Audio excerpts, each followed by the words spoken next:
लगातार अभी नरेंद्र मोदी दरभंगा वाला कांड पकड़ा गया था, झूठ बोलते हैं। हर 24 घंटे के अंदर एक आईटी एक एम्स बनाया जा रहा है। लगातार नरेंद्र मोदी सिर्फ और सिर्फ जुमलेबाजों की तरह, झूठों की तरह प्रधानमंत्री हैं और देश का बहुत दुर्भाग्य है कि देश को ऐसा प्रधानमंत्री। बीजेपी रोजगार तो दे रही है, मतलब बीजेपी ना पानी पिला रही है, मतलब पानी पीजिए और जीते रहिए, किसी तरह चल ना पाइए, दौड़ ना पाइए आप।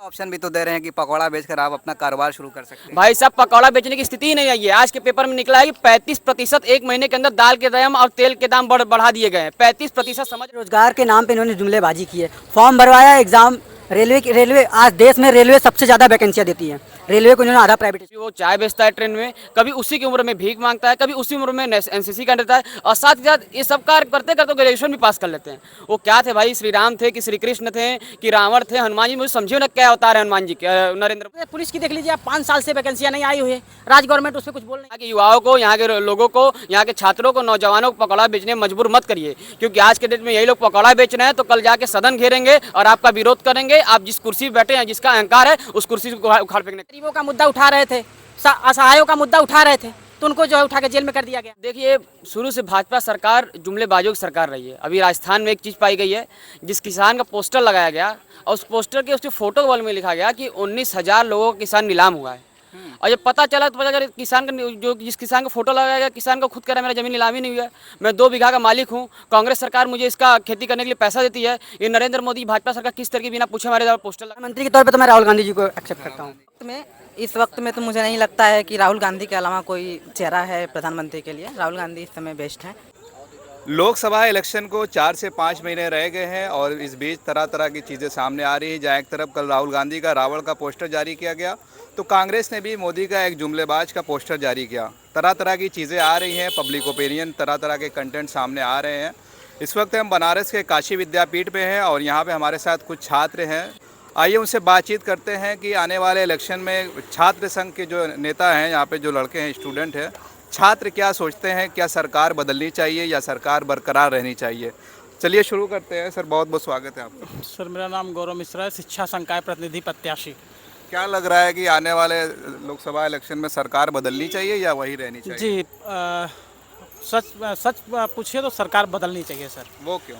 वो क्योंकि सर, जो भारत की जनसंख्या जितनी है उस हिसाब से देखें तो रोजगार का जो मैटर है, मतलब हर व्यक्ति को रोजगार चाहिए।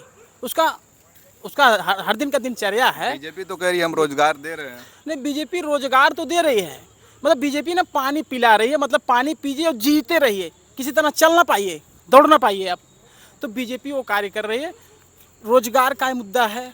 भारत के नागरिक, जो भारत के नौजवान हैं, अभी आप देखेंगे भारत के नौजवान जो रोडों पे, रास्तों पे टहल रहे हैं, वो उनको रोजगार। सरकारी शिक्षा में आप देख लीजिए, वैकेंसियाँ निकल रही हैं, तो उसका अभी उत्तर प्रदेश पुलिस की देख लीजिए आप, 5 साल से वैकेंसियाँ नहीं आई हुई है, राज गवर्नमेंट उस पर कुछ बोल नहीं रहा है। जो भी सेंट्रल गवर्नमेंट की जो वैकेंसियाँ हैं, मतलब स्थिति बहुत ही दयनीय है। आवाज़ उठा रहे, विपक्ष आवाज़ उठा रहे इन सब चीज़ों के लिए। विपक्ष में कांग्रेस नहीं, कांग्रेस है, सपा है, बसपा है, सारे एकजुट है, लेकिन ये क्या कर रहे हैं, दबाने का कार्य कर रहे हैं। जो भी विपक्ष के लोग मुद्दा उठा रहे हैं, उनको उठा के, जैसे अभी आप आदमी के जो है सांसद जो है अभी संजय सिंह जी जो है, वो गरीबों का मुद्दा उठा रहे थे, असहायों का मुद्दा उठा रहे थे, तो उनको जो है उठा के जेल में कर दिया गया। आने वाले 6 महीनों में इलेक्शन होने वाला है और बराबर लड़ाई जारी है। कांग्रेस पोस्टर वार कर रही है, बीजेपी कर रही है। क्या लगता है, राहुल गांधी की जो इमेज पप्पू वाली थी अब तो ख़त्म हो गई है, बीजेपी फिर उस पर हमलावर है? देखिए, राहुल गांधी की इमेज कभी पप्पू वाली थी ही नहीं। जिस तरीके से भाजपा वालों ने और नरेंद्र मोदी के आईटी सेल द्वारा उनके चरित्र को पप्पू बनाया गया, ये बहुत गलत बात है।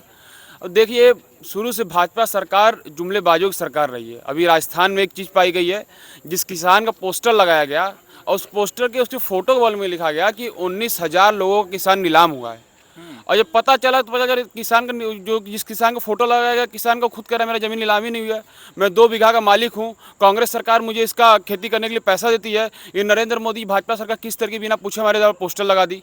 एक झूठ पकड़ा गया। इस तरह लगातार अभी नरेंद्र मोदी दरभंगा वाला कांड पकड़ा गया था, झूठ बोलते हैं। हर 24 घंटे के अंदर एक आईटी एक अम्स बनाया जा रहा है। लगातार नरेंद्र मोदी सिर्फ और सिर्फ जुमलेबाजों की तरह, झूठों की तरह प्रधानमंत्री हैं। और देश का बहुत दुर्भाग्य है कि देश को ऐसा प्रधानमंत्री मिला है। कभी वो चाय बेचता है ट्रेन में, कभी उसी की उम्र में भीख मांगता है, कभी उसी उम्र में एनसीसी का रहता है, और साथ ही साथ ये सब कार्य करते करते ग्रेजुएशन भी पास कर लेते हैं। वो क्या थे भाई, श्री राम थे कि श्री कृष्ण थे कि रावण थे, हनुमान जी? मुझे समझिए ना क्या अवतार है हनुमान जी के, नरेंद्र मोदी जी के। अच्छा, नौजवानों के मुद्दे पे क्या लगता है, सरकार ने काम किया है? देखिए, एक आंकड़ा मैं और बताना चाहता हूँ। 2014 में सरकार बनने से पहले नरेंद्र मोदी जी ने बोला था कि हर वर्ष 2 करोड़ रोजगार मिलेंगे। वर्तमान समय में इनकी सरकार जाते जाते 10 साल पूरे हो जाएंगे, 2 करोड़ के हिसाब से 20 करोड़ रोजगार हो गए। इन 20 करोड़ में अभी तक सिर्फ और सिर्फ 7 लाख लोगों को रोजगार मिला है। 22 करोड़ लोग फॉर्म भरे हैं, वो भी 7 लाख लोगों में यही हिंदू मुसलमान करते हैं। सिर्फ 7 लाख लोगों में उन 22 करोड़ में 96.54% हिंदू थे। यही 96.54% थे, उनको जॉब क्यों नहीं मिली? और ये दूसरा ऑप्शन भी तो दे रहे हैं कि पकौड़ा बेचकर आप अपना कारोबार शुरू कर सकते हैं। भाई साहब, पकौड़ा बेचने की स्थिति ही नहीं आई है। आज के पेपर में निकला है कि 35% एक महीने के अंदर दाल के दाम और तेल के दाम बढ़ा दिए गए हैं। 35% समझ रहे हैं आप, एक महीने के अंदर। तो भाई हमारे पास दाल रहेगा नहीं और तेल, जिससे पकौड़ा छान तो छान ही नहीं पाएंगे तो क्या करेंगे? कैसा व्यापार हमारा? जब दूध के दाम बढ़ा देंगे, चाय बना ही नहीं पाएंगे तो कैसा व्यापार हमारा? नरेंद्र मोदी जी, भारत जो है एक ऐसे लोगों का देश है जो यहाँ से शून्य से इसकी उन्नति हुई और आखिर में चंद्रयान पे जाकर इसका उदाहरण होगा। तो भारत ऐसा देश है कि यहाँ से लोग निकलते हैं अच्छे अच्छे पढ़े लिखे। यहाँ के युवाओं को, यहाँ के लोगों को, यहाँ के छात्रों को, नौजवानों को पकौड़ा बेचने में मजबूर मत करिए, क्योंकि आज के डेट में यही लोग पकौड़ा बेच रहे हैं तो कल जाके सदन घेरेंगे और आपका विरोध करेंगे। आप जिस कुर्सी पर बैठे हैं, जिसका अहंकार है, उस कुर्सी को उखाड़ फेंकने का काम करेंगे। प्रधानमंत्री को ये शोभा देता है इस तरह का मशवरा देना कि आप पकौड़ा बेच के कारोबार कर भाई सकते हैं? साहब देखिए, अगर प्रधानमंत्री जी पढ़े लिखे होते हैं तो उनको ये शोभा नहीं देता। जब नरेंद्र मोदी जी पढ़े ही लिखे नहीं तो उनको शोभा क्या देगा? तो साफ तौर पे जो अनपढ़ होता है ना, उसको ज्ञान नहीं होता है। वो कभी भी किसी भी भाषा का, कभी भी किसी भी शब्द का ऐसा चीज़ बोल देगा, समझ में आ जाएगा अनपढ़ है। और नरेंद्र मोदी जी ऐसा बोले, समझ में आता है कि अनपढ़ है। इसी तौर पर क्या लगता है 24 के इलेक्शन में नौजवानों का, बेरोजगारों का क्या मुद्दा होगा? बेरोजगारों का मुद्दा ये होगा कि आप हमें बताइए, 2014 से लेके 24 तक आने वाला है, सरकार चुनाव होने वाला है, कब कितने रोजगार को नौकरी दी है इन्होंने? खाली रोजगार के नाम पे इन्होंने जुमलेबाजी की है। फॉर्म भरवाया एग्ज़ाम, रेलवे आज देश में रेलवे सबसे ज़्यादा वैकेंसियाँ देती है। रेलवे को इन्होंने आधा प्राइवेटेशन कर दिया। क्या मतलब है इसका करने का? ये इससे रोज़गार हमारे परेशान है, तमाम तरह की जनता परेशान है, लोग रो रहे हैं सड़कों पे। अभी मोदी जी आए थे G20 के सम्मेलन में, एक छात्र उनके पीछे फाइल लेके दौड़ रहा है, तो उनका कर्तव्य बनता है कि उस छात्र को बुला के सुने उसकी बातें। तो उसको उठा के थाने में बंद करवा दिया जाता है कि तुम क्यों फाइल लेके दौड़ रहे हो, मेरे प्रोटोकॉल को वो कर रहे हो, डिसमिस कर रहे हो। तो भाई उनका प्रोटोकॉल होता है, आप पहले से इजाज़त नहीं लिए होंगे। तो इजाज़त नहीं लिए, ठीक है, तो उसको जेल में बंद कराने, थाने में रखने का क्या मतलब था?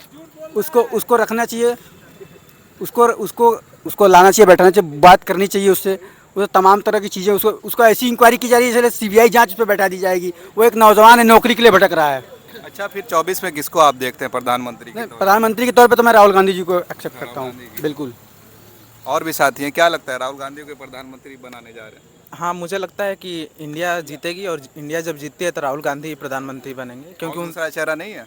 नहीं, अभी इस वक्त में तो मुझे नहीं लगता है कि राहुल गांधी के अलावा कोई चेहरा है प्रधानमंत्री के लिए। राहुल गांधी इस समय बेस्ट हैं।